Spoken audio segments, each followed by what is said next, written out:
a importância desse intercâmbio de informações promovido pelos seminários? Na verdade, a nossa ideia é justamente buscar uma troca, um intercâmbio, né, sobre as implicações do direito penal especializado em outros países e, com isso, aprimorar a nossa jurisprudência, a nossa doutrina, sobretudo tendo-se em conta que o direito penal militar e processual penal militar, por consequência, ainda tem uma doutrina e uma teoria muito escassa. Portanto, essa troca de conhecimentos, né, entre professores e magistrados, que são os palestrantes, basicamente, na sua integralidade, é muito enriquecedora. E quem são os palestrantes que virão? A senhora pode adiantar alguns dos nomes mais importantes? Com certeza. Bom, todos os nomes são importantes, todos os palestrantes são destacados, são grandes constitucionalistas brasileiros e estrangeiros. Quem fará a palestra de abertura é o grande professor doutor Manuel Gonçalves Ferreira Filho, um dos nossos maiores expoentes do direito constitucional, professor da USP. Né, dentre os estrangeiros virão os professores da Universidade de Yale, de West Point, generais que comandaram tropas no Afeganistão, generais também do Canadá. Enfim, vai ser uma diversificação, fora os professores, como eu falei. Quer dizer, nós teremos militares e professores, mas todos dentro da área do direito, todos graduados em Direito. Então vai ser uma experiência muito enriquecedora. Me parece também que tem um juiz, um militar, que comandou a prisão de Guantánamo em Cuba, né? É verdade. Ele virá, como virá também o diretor do Instituto de Legal Defense, como virá o presidente da Corte Marcial de Apelação Americana, né? E como virá também o coronel do Canadá para falar sobre a experiência da justiça militar canadense, porque, na verdade, há diferenças muito grandes, né, entre a justiça militar brasileira e a justiça militar norte-americana.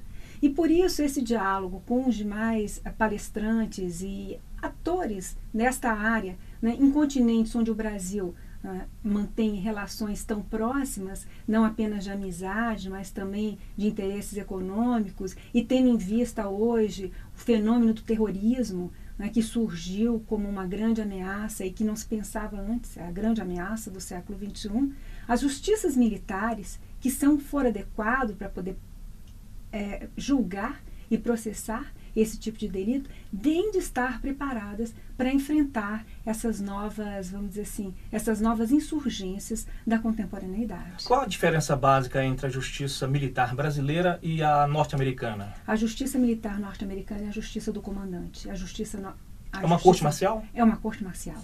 É uma corte onde os processos só são intentados se o comandante autoriza, para começar.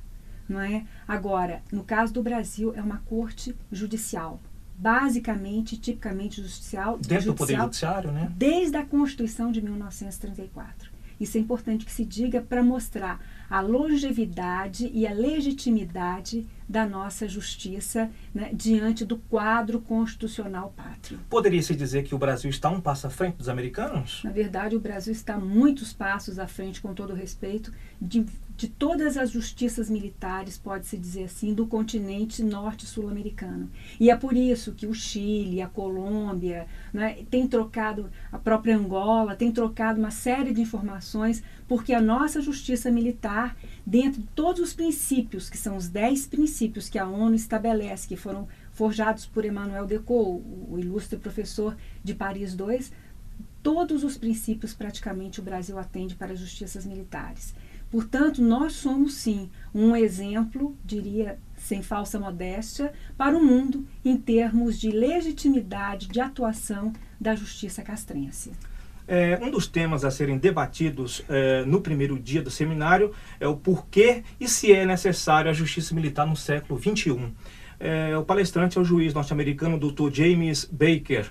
Como a experiência da justiça militar dos Estados Unidos pode servir ou não de exemplo à justiça brasileira? E justamente pelo fato, como eu disse antes, de novas formas, vamos dizer assim, de guerra estarem surgindo. Hoje foi criado pelo Tratado de Roma um Tribunal Penal Internacional. E o Tribunal Penal Internacional, ele só age subsidiariamente, em termos de complementariedade. É preciso que as jurisdições nacionais atuem, não é, ou se não atuarem, aí sim o tribunal poderá ser demandado, e há a entrega dos nacionais, enfim, todo um processo que não é o caso aqui de se discutir. Mas o fato é que hoje existe uma nova visão, não é, de conflitos armados, que não é mais uma guerra de trincheira, que não é mais uma guerra convencional. É uma guerra onde o inimigo pode estar presente em qualquer momento e você não é capaz de identificá-lo. E as justiças militares, que são foro adequado para processar e julgar estes delitos, têm de estar preparadas. Fora o fato de que são as justiças militares, e isso é o seu papel tradicional, não é? Desde que foram criadas, as responsáveis pela mantença da hierarquia e das disciplinas dentro dos quartéis. Então, não, a sociedade civil, ela se comporta de uma maneira, mas a sociedade militar não pode se comportar da mesma forma. É outro tipo de cultura, né? Não, é uma outra visão de mundo.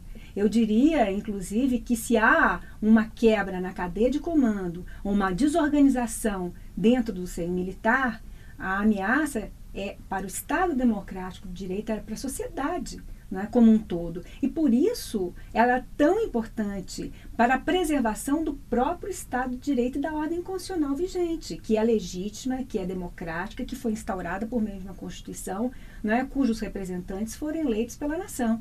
Portanto, a justiça militar, ela tem esse papel primordial, que é ser o garante, né, da rigidez e da disciplina dentro dos quartéis. Por consequência, o que ela faz? Ela garante a estabilidade do regime político. A senhora ainda há pouco falou em Tribunal Penal Internacional, do qual o Brasil é signatário. Sim. Agora tem uns crimes, como os crimes de guerra, os crimes contra a humanidade, que há uma lacuna na Constituição. Poderia ser colocado na justiça militar esse tipo de crime? Com certeza. Na verdade, não é uma lacuna constitucional. Se trata de uma regra que necessita da intermediação do Poder Legislativo, porque não é uma norma de eficácia plena, ela precisa ser complementada pelo legislador ordinário. E existe em tramitação hoje no Congresso Nacional um projeto de lei, né, do qual participou vários atores, o Ministério Público Militar, a Casa Civil da Presidência da República, no sentido exatamente de regulamentar o dispositivo. E esses crimes vão ser julgados pela previsão que está contida no projeto que está em tramitação na Câmara dos Deputados, serão julgados, não é? E é o foro próprio, como eu disse, aqui pela Justiça Militar da União, e não pela Justiça Federal Comum. Ministra, finalizando a nossa entrevista, que está muito bem, obrigado, né? A senhora deseja convidar os nossos ouvintes a participar deste seminário que começa na segunda-feira? Convido todos os ouvintes, os estudantes de direito, os operadores de direito, mesmo aqueles que não são da área do direito militar, a participarem, porque as discussões serão interessantes. É uma oportunidade única, porque estamos trazendo grandes expoentes, não apenas do Brasil, mas também do estrangeiro, e que talvez não possa se repetir num tempo mais curto.